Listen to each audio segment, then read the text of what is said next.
আসসালামু আলাইকুম। আপনাদের সামনে আজকে খুব ছোট লেভেলের একজন কথিত রাজনৈতিক বিকাশ এজেন্টকে নিয়ে কথা বলবো।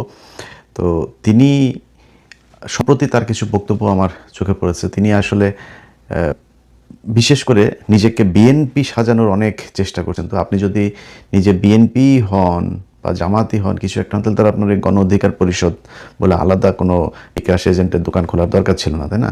তখনই তো এখন কেন বিকাশ, সে বিএনপি হলে আমার কোনো সমস্যা নেই, আগে সেটা বলে নেই। যে কেউ বিএনপি হইতে পারে, যে কেউ জামাত হইতে পারে, ওগুলো আমার কোনো ব্যাপার না। জাস্ট মানে আমি আমার যে বিষয়টা নিয়ে কথা বলতে এসেছি সেটা সূচনাতে এই কথাটুকু বললাম। এখন সে নিজে বিএনপি সেজে তারপরে বিএনপির মতো বিএনপির নেতার মতো কেন কথা বলছে, সেটা হচ্ছে আমার আলোচনার মূল বিষয়। এখানে রাজনীতিটা আসলে কোনো বিষয় না। মানুষ সেবা, তারপরে দেশের জন্য জীবন দেয়া, এগুলো কোনো বিষয় না।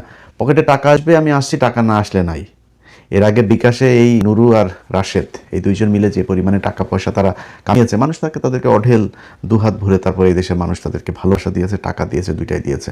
কিন্তু সেই বিকাশের টাকা দিয়ে তারা কি কি করেছে এবং তার পরবর্তীতে গেল 2 বছরে তারা ফুলে ফেপে কি পরিমাণে টাকার মালিক হয়েছে, তার একটা ছোট্ট নিদর্শন উদাহরণ আপনাদেরকে আজকে দেখিয়ে যাচ্ছে। আমার হাতে বেশ কিছু ডকুমেন্টস এসেছে বিকাশ রাশেদের স্ত্রীর নামে, তার কয়েকটি আপনার স্ট্যাম্প। সেখানে দেখা যাচ্ছে যে রাশেদের স্ত্রী, তিনি বিভিন্ন মানুষকে টাকা সুদে লোন দিচ্ছেন, ধরেন এই যে ইউনুস, আওয়ামী লীগের লোকজন তারা ভালোবেসে বলে সুদা নিউজ, না সুদা নিউজ না কি বলে, সুধি নিউজে ধরেন বাংলাদেশে সে গিয়েছে, বাংলাদেশে সে তো কোনো ভালো জিনিস শিখাই দিয়ে আসে না। ধরেন পৃথিবীর বাইরে বিভিন্ন দেশে কী কী আছে, সুন্দর সুন্দর ট্রাফিক ব্যবস্থা আছে, দুর্নীতিমুক্ত সামাজিক রাষ্ট্র কাঠামো আছে, তারপর আইনের রাষ্ট্রীয় কাঠামো আছে। এই যে এগুলো সে শিখায় নেই, সে বাংলাদেশে গিয়ে সে শিখিয়ে এসেছে হতে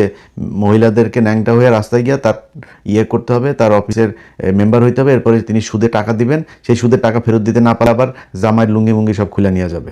এটাই সুদ ইউনুস আমাদেরকে শিখিয়েছে। তো সুদ ইউনুস থেকে এই রাশেদ, তারপরে বিকাশ নুর কয়েকদিন আগে হুট করে সুদ ইউনুসের প্রোফাইল পিকচারকে সরাই দিল। তার আগে প্রোফাইল পিকচার ছিল এই সুদ ইউনুসের সাথে তার ছবি, সরাই দিয়ে তার কয়েক ঘন্টার মাঝে এসে সুদ ইউনুসের বিরুদ্ধে পোস্ট করলো।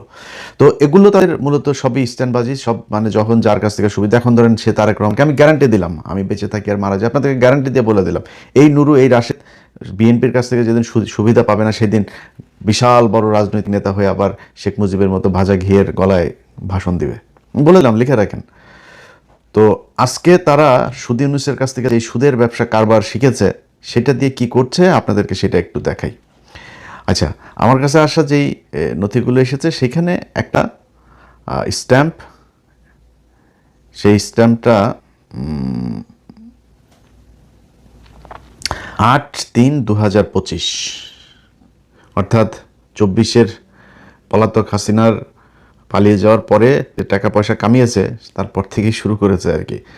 আচ্ছা, এখানে প্রথম পক্ষ রাবেয়া আক্তার আলো, পিতা মোহাম্মদ আলম, ঠিকানা 5-3 ক ভাসানটেক, পশ্চিম ভাসানটেক, ঢাকা ক্যান্টনমেন্ট, রাশেদের বাসার ঠিকানা 1206 কাপফুল, ঢাকা উত্তর সিটি কর্পোরেশন, ঢাকা। পেশা ব্যবসা, রাশেদের বউর পেশা ব্যবসা, বুঝছেন তো কি ব্যবসা করে আল্লাহ জানে। তো ধর্ম ইসলাম, স্বাধীনতা বাংলাদেশি, ভোটার আইডি কার্ড, ব্লা ব্লা ব্লা ব্লা ব্লা, সেটা না বললাম। এটা প্রথম পক্ষ। দ্বিতীয় পক্ষ হচ্ছে মোসাম্মদ হেলেনা আক্তার নামে একজনকে লোন দিয়েছেন, সুদে টাকা লাগাচ্ছেন, সেখানে শুরু করছেন, দেখেন মানে সুধার রহিল ইমানদার আছে, মহান আল্লাহকে স্মরণ করিয়া এই চুক্তিপত্র আরম্ভ করিতেছি। আমি দ্বিতীয় পক্ষ গ্রহীতা। প্রথম পক্ষ রাবেয়া আক্তার আলো হইতে 5 লক্ষ টাকা ঋণ হিসেবে গ্রহণ করি, তাতে উল্লেখ থাকে দ্বিতীয় পক্ষকে আমি প্রতি মাসে 4% লভ্যাংশ হিসাবে দিব। আচ্ছা, শর্তাবলী, ঋণের টাকা গ্রহণ করে 8/3/2025 তারিখে প্রথম পক্ষ 4% লাভে প্রতি মাসে 20 লাখ। আরে এই শালা ব্যবসা দেখছেন, 5 লাখে প্রতি মাসে 20,000 টাকা করে রাশেদের বউয়ের ব্যবসা। দ্বিতীয় পক্ষ প্রথম পক্ষকে সিকিউরিটির জন্য একখানা ব্যাংক চেক প্রদান করিবেন, যা প্রথম পক্ষ যে কোনো সময় উত্তোলন করিতে পারিবেন। প্রথম পক্ষে টাকা প্রয়োজন হলে দ্বিতীয় পক্ষকে 3 মাস পূর্বে জানাতে হবে। লভ্যাংশ 4%, 20,000 টাকা প্রতি মাসে দ্বিতীয় পক্ষকে প্রদান করিবেন। যদি কোনো দুর্ঘটনায় দ্বিতীয় পক্ষের মৃত্যু হয়, তার অবর্তমানে চুক্তির সমস্ত টাকা তার ওয়ারিশগণের উপর বর্তাইবে। ও যদি কোনো দুর্ঘটনায় প্রথম পক্ষের মৃত্যু হয়, তার অবর্তমানে চুক্তির সমস্ত টাকা তার ওয়ারিশগণ বুঝিয়া পাইবেন। মানে মরার আগে তো সুদ খাবেই, মরার পরে ওর বউ পোলাপান বাচ্চা যারা থাকবে জীবিত, এদেরকেও সুদের মধ্যে দিয়া যাইতেছে, ওরা সুদ খায়া তারপরে দোয়া করবে এর জন্য। উপরোক্ত চুক্তির বরখেলাপ হইলে প্রথম পক্ষ রাবে আক্তার আলো চলমান আইন অনুযায়ী আইনগত ব্যবস্থা নেয়ার ক্ষমতা রাখে। তো এখানে আপনাদেরকে আরও কিছু জিনিস দেখানো হলো। এই যে রাশেদের যে আপনার ব্যক্তিগত তথ্য, তো এগুলো সবগুলো সোশ্যাল মিডিয়াতে দেখানো ঠিক না।